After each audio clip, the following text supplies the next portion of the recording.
Friends, welcome to the channel science of life. Myself Ashwini Jain Kaur और आज हम इस वीडियो ट्यूटोरियल में देखेंगे about the eukaryotic cell. Eukaryotic cell, ये यू का मतलब होता है ट्रू और कैरियन का मतलब होता है न्यूक्लियस, यानी कि ये ऐसी सेल है जिनके पास ट्रू न्यूक्लियस प्रेजेंट है। अब सवाल ये अराइज होता है कि न्यूक्लियस है क्या। न्यूक्लियस सेल के अंदर बना हुआ एक कंपार्टमेंट होता है जिसके अंदर genetic material that is DNA रखा हुआ होता है या प्रेजेंट होता है। यूकैरियोटिक सेल जो होती है ये ऑर्गेनेलीज से बनती है। इनके पास ऑर्गेनेलीज प्रेजेंट है। Organelles are resemble to the organs. जैसे हमारी बॉडी में मल्टीपल ऑर्गन है और हर ऑर्गन का अपना एक स्पेसिफिक फंक्शन होता है, वैसे ही यूकैरियोटिक सेल के अंदर जो ऑर्गेनेलीज है जैसे कि एंडोप्लाज्मिक रेटिकुलम, गोल्जी एपरेटस या फिर लाइजोसोम, न्यूक्लियस, हर किसी का अपना एक रोल होता है और सारे ऑर्गेनेली कलेक्टिवली काम कर कर सेलुलर फंक्शन को परफॉर्म करते हैं। यूकैरियोटिक सेल हमें कौन से ऑर्गेनिज्म में देखने मिलता है?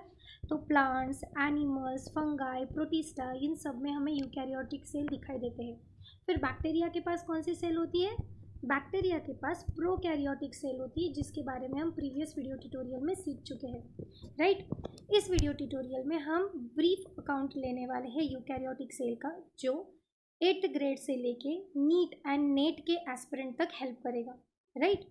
अब हम बात करेंगे यूकैरियोटिक सेल के स्ट्रक्चर्स एंड कैरेक्टरिस्टिक्स की।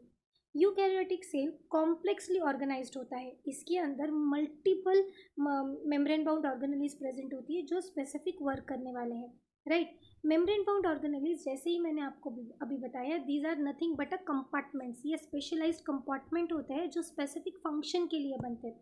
जैसे अगर हम बात करें क्लोरोप्लास्ट की तो उस पर फोटोसिंथेसिस होता है। माइटोकॉन्ड्रिया की बात करें तो it is a power house of cell जहाँ पे एनर्जी प्रोडक्शन होता है। अगर हम बात करें लाइजोसोम की तो वहाँ डाइजेशन होता है। न्यूक्लियस की तो वहाँ पे जेनेटिक मटेरियल स्टोर होता है और वहाँ रेप्लिकेशन एंड ट्रांसक्रिप्शन ये प्रोसीजर होती है। तो ऐसे हर एक ऑर्गेनेली की अपनी अपनी स्पेसिफिक स्ट्रक्चर, स्पेसिफिक कैरेक्टरिस्टिक और स्पेसिफिक फंक्शन है। बात करते हैं सेलुलर रिप्रोडक्शन की, तो यूकैरियोटिक सेल जो है वो सेलुलर रिप्रोडक्शन करता है वाया माइटोसिस। अब सेलुलर रिप्रोडक्शन का मतलब क्या होगा? Single cell is getting divided into two. ये ध्यान रखना, only biology is the subject in which division is equal to the multiplication. Cell divide होती है मतलब ही क्या करती है? सेल मल्टीप्लाई होती है। और यहाँ पर सेल जब मल्टीप्लाई होनी है या डिवाइड होनी है तो वो अपने डॉटर सेल को, मतलब जिसमें वो कन्वर्ट हो रही है, उनको equal number of genetic information provide करती है, ठीक है। यूकैरियोटिक सेल का structure and function. So eukaryotic cell, जैसे ही अभी हमने बताया, it is very complex and highly organised. Properly organised होता है, मतलब हर ऑर्गेनेली की स्पेस जो है वो डिसाइडेड है, उनका स्ट्रक्चर डिसाइडेड है, उनका वर्क डिसाइडेड है और इतना ही नहीं, उनका वर्कलोड भी डिसाइडेड होता है। अगर मान लो कोई सेल है जैसे कि मसल सेल, जिसे काफ़ी एनर्जी बनानी पड़ रही है, तो उसमें नंबर ऑफ माइटोकॉन्ड्रिया ज़्यादा होंगे।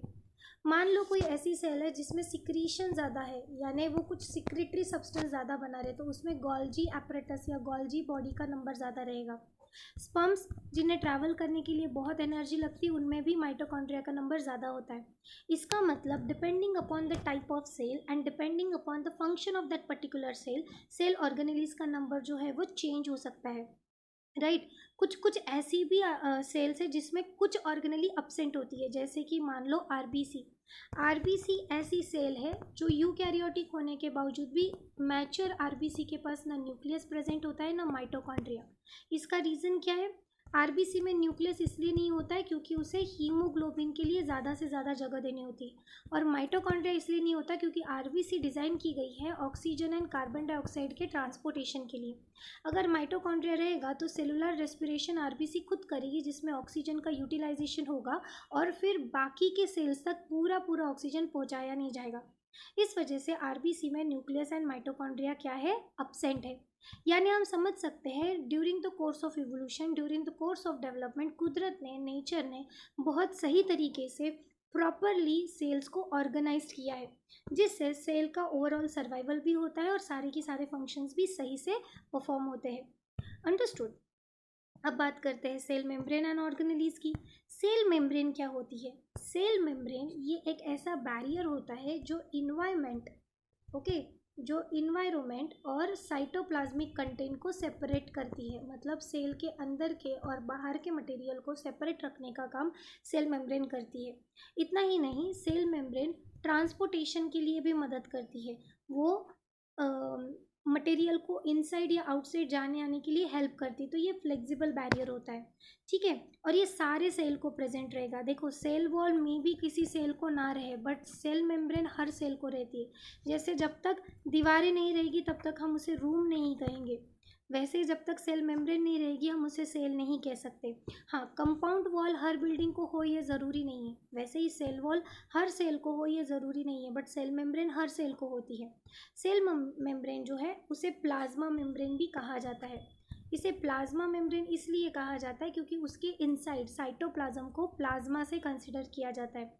इस वजह से देखो, साइटो का मतलब होता है सेल, प्लाज्मा मतलब अ फ्लूइड, तो प्लाज्मा मेम्ब्रेन मतलब फ्लूइड को कवर करने वाली मेम्ब्रेन, इसलिए इसे प्लाज्मा मेम्ब्रेन भी कहा जाता है।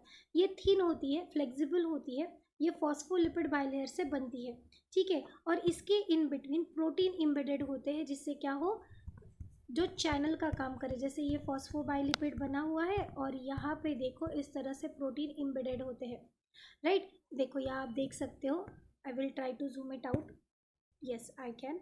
सो लुक, यहाँ पे आप देख सकते हो ट्रांसपोर्ट करने के लिए मेम्ब्रेन से मदद मिल रही है। तो यही रोल होता है किसका, मेम्ब्रेन का। एक तो ये बैरियर है इन्वायरमेंट और साइटोप्लाज्मिक कंटेंट के बीच में, ये मेंटेन रखती है मेम्ब्रेन को। ये मेम्ब्रेन जो है वो क्या करेगी, एक्सचेंज करने में भी मदद करेगी। अंडरस्टूड। अब हम बात करने वाले हैं next, that is the organelle. हम इसके बारे में काफ़ी बोल चुके कि organelle such as nucleus, mitochondria, endoplasmic reticulum, Golgi apparatus, इसे गोल्जी बॉडी भी कहा जाता है, लाइजोसोम, राइबोसोम। इसी के साथ साथ आपको प्लास्टिड्स भी मिलेंगे कुछ केसेस में, जैसे कि एनिमल्स में प्लास्टिड्स नहीं होते बट प्लांट्स में प्लास्टिड्स होते हैं। सो ये सारे ऑर्गेनेलीज क्या है, एक पर्टिकुलर क्रूशियल फंक्शन परफॉर्म करती है जिसकी वजह से सेल सर्वाइव करती है। जैसे हमारे बॉडी में बहुत सारे ऑर्गन है और हर ऑर्गन का अपना एक फंक्शन है, उसी तरह से। Okay, so organelles are nothing but the organs of the cell, आप ऐसे उसे याद रख सकते हो। अब सब में पहला ऑर्गन हम देखेंगे, that is organelle nucleus and a genetic material.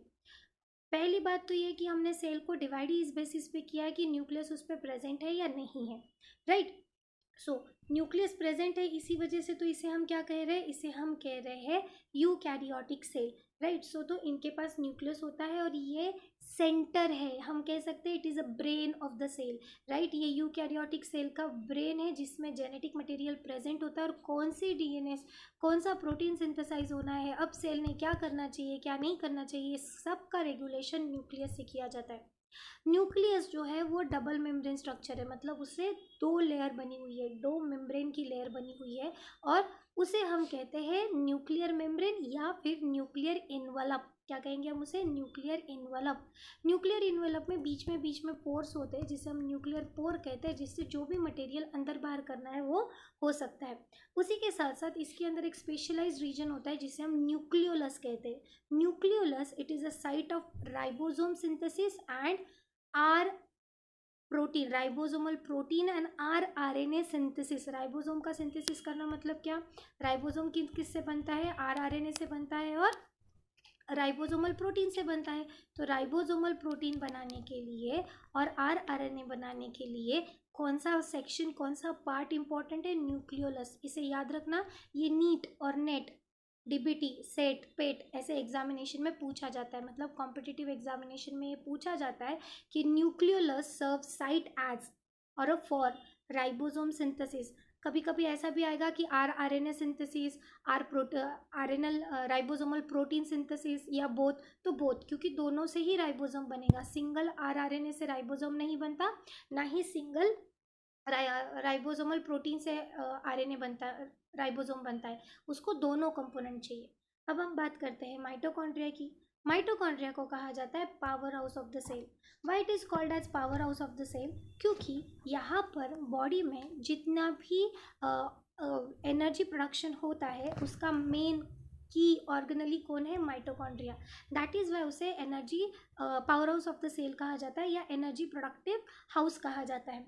ठीक है। So mitochondria which is the power house of the cell, it generates the ATP. ATP क्या होता है? Adenosine triphosphate. क्या होता है एटीपी? Adenosine triphosphate. अब ये जो फॉस्फेट है ना, ये फॉस्फेट दूसरे फॉस्फेट से बंधा हुआ होता है, और जब ये phosphate bond ester bond break होता है तब एनर्जी रिलीज होती है।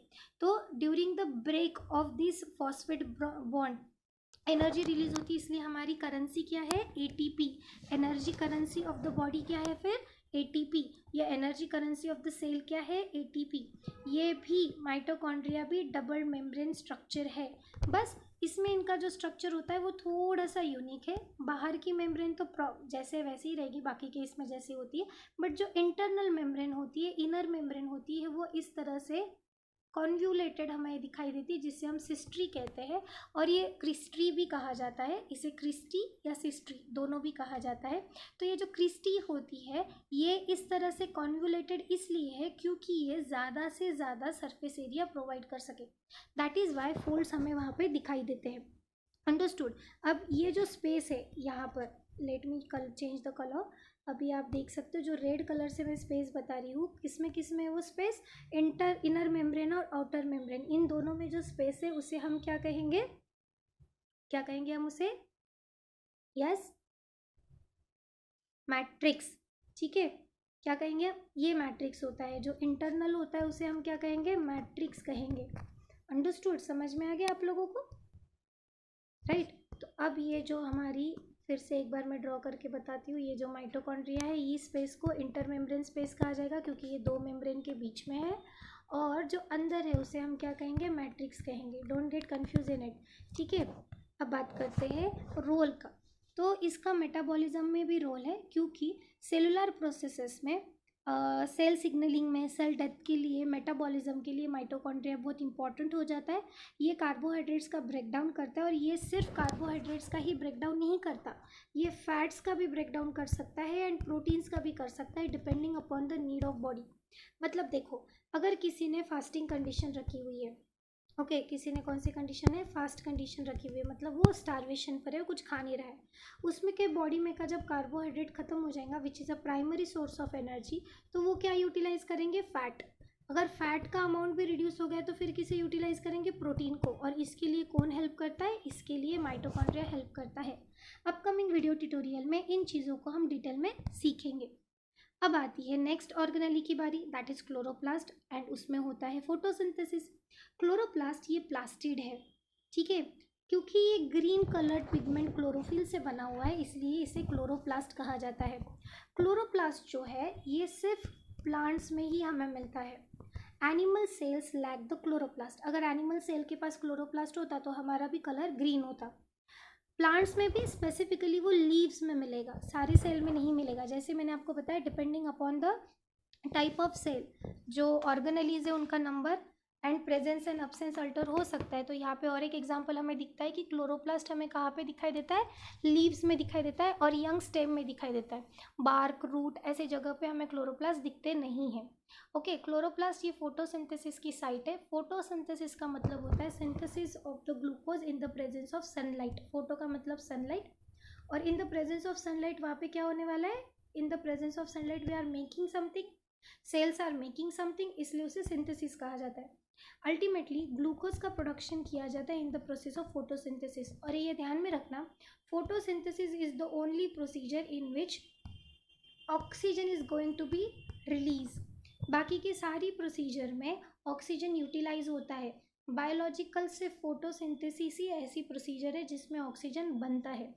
क्लोरोप्लास्ट का अगर हम स्ट्रक्चर की बात करें तो ये भी डबल मेम्ब्रेन स्ट्रक्चर है। इसमें इंटरनल स्ट्रक्चर जो प्रेजेंट होता है, दिस इज द थाइलोकॉइड, जो एक के ऊपर एक पाइल्स के जैसे अरेंज होते हैं, जिसे हम कहते हैं ग्राना।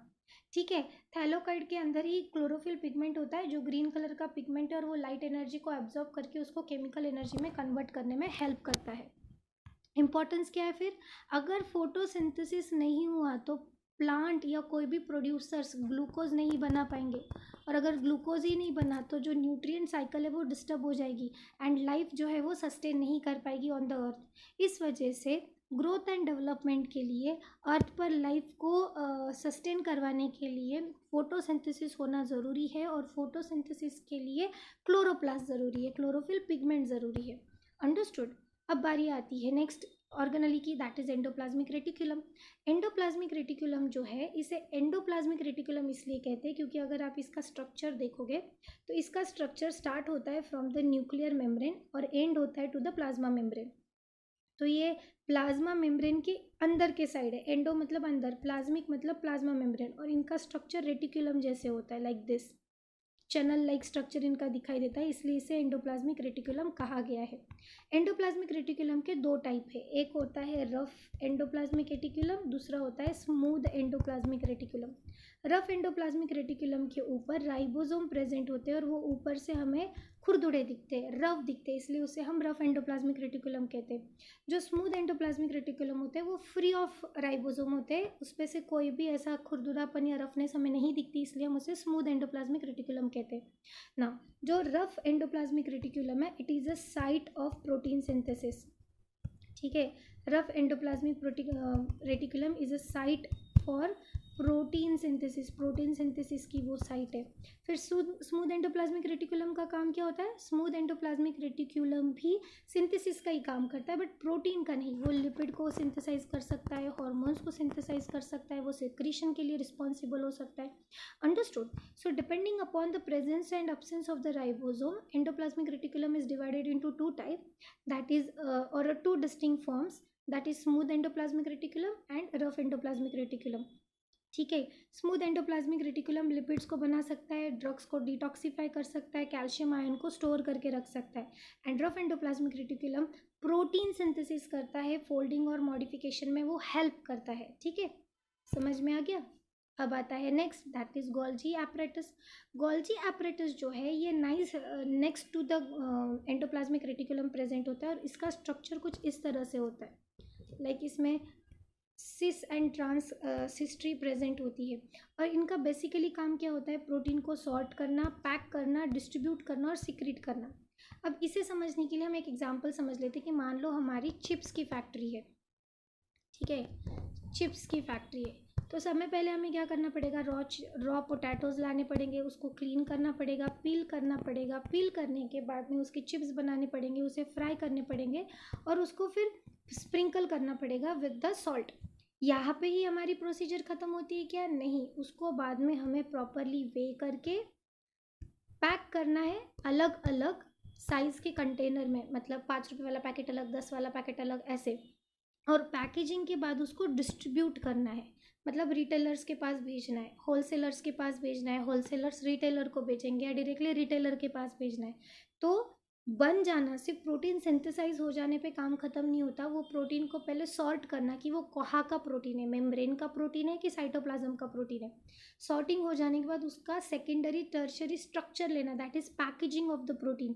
फिर उसको small vesicle, small membrane bound sac में पैक करना और जहाँ पर उसकी लोकेशन है वहाँ तक उसे भेजना, क्योंकि प्रोटीन तो राइबोसोम पे बन रहा है पर वो सिर्फ वहाँ पे बन रहा है, वहाँ पे उस पर मॉडिफिकेशन नहीं हो रहा है। उस पर मॉडिफिकेशन करने के काम, उसको एक्टिव फॉर्म में कन्वर्ट करने का काम कहाँ किया जाएगा? Endoplasmic reticulum as well as in Golgi apparatus. और फिर प्रोटीन को अपनी सही जगह पे ट्रांसपोर्ट किया जाता है वाया स्मॉल वेसिकल और स्मॉल मेम्ब्रेन बाउंड सैक, जिसे हम पैकेजिंग कहते हैं। फिर डिस्ट्रीब्यूशन होगा, प्रॉपर कैरियर प्रोटीन आएगा और उस प्रोटीन को लेकर जाएगा। जैसे कि अगर आपको किसी को राखी भिजवानी है तो आप पहले राखी परचेज करोगे, फिर उसको पैक करोगे, पैक करने के बाद उसको कुरियर करोगे और कुरियर करने के बाद वो कुरियर बॉय जो है वो उसे उसके लोकेशन पर लेके जाएगा। In a same way protein synthesize हो रहा है, उसको मॉडिफाई किया जा रहा है, फिर पैक किया जा रहा है, फिर डिस्ट्रीब्यूट किया जा रहा है और उसको उसके लोकेशन पर भेज दिया जा रहा है। अगर उस प्रोटीन की लोकेशन बॉडी के बाहर यानी सेल के बाहर है तो उसको सिक्रीट किया जाता है। ठीक है, तो आउटसाइड द सेल उनको सिक्रीट करवाने का काम भी कौन करेगा? गोल्जी एपरेटस ही करेगा। I hope you understood till this, आपको यहाँ तक समझ आया है, राइट?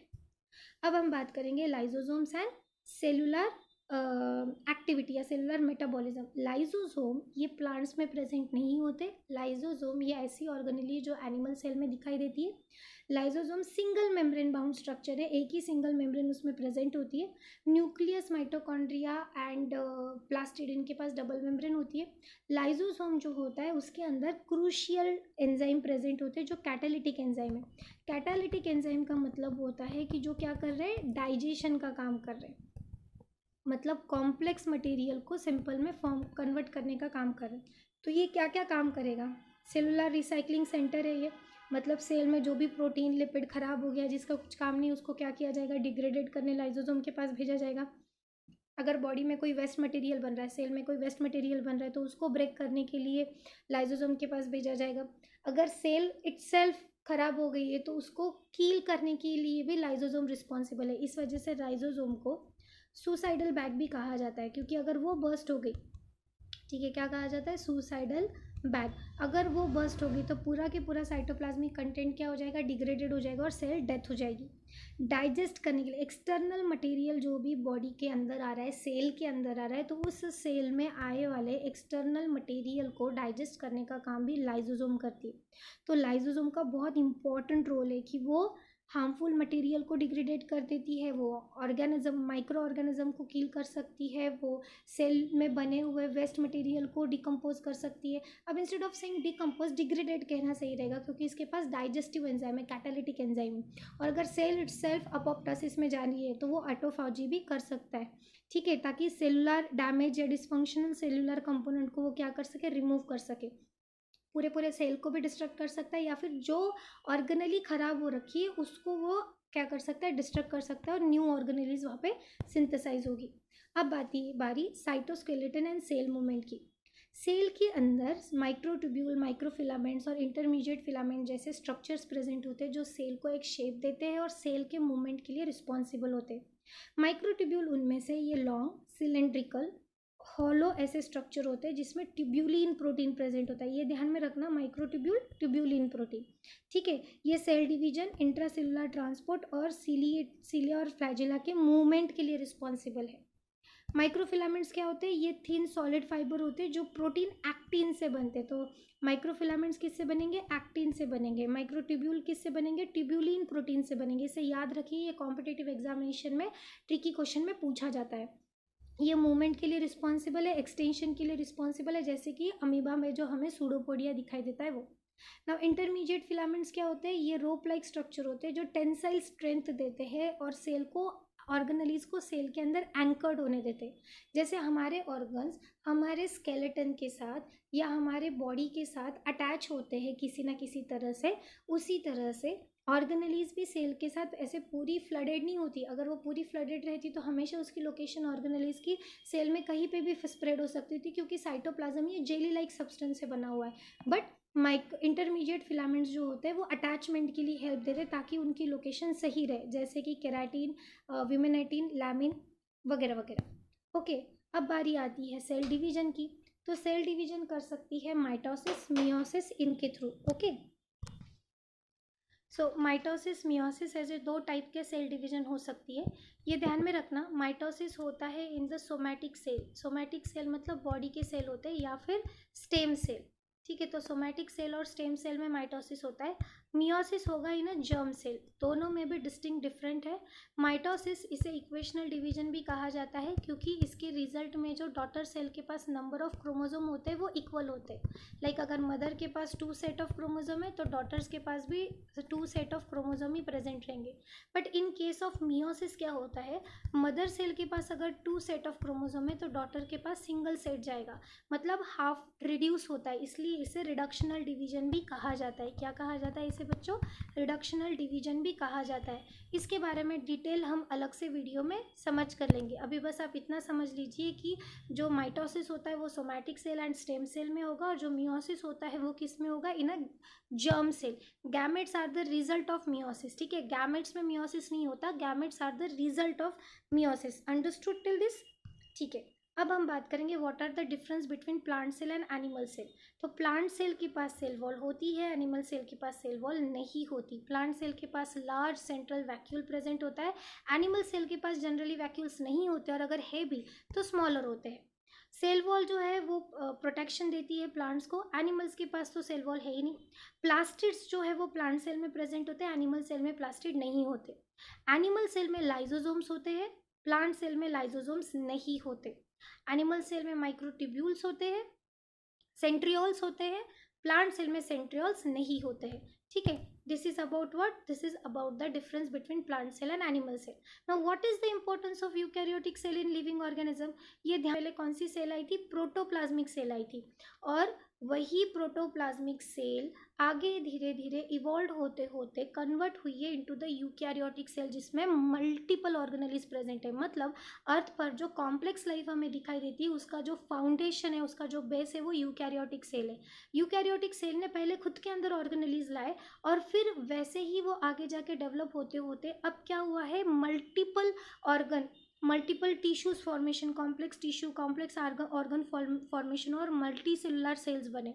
तो आपको ये पता है प्रोकैरियोटिक सेल ये यूनिसेलुलर होते हैं, बट यूकैरियोटिक सेल यूनिसेलुलर और मल्टी सेलुलर दोनों भी हो सकते हैं, just because of what, just because of complex organisation and structure of the eukaryotic cell.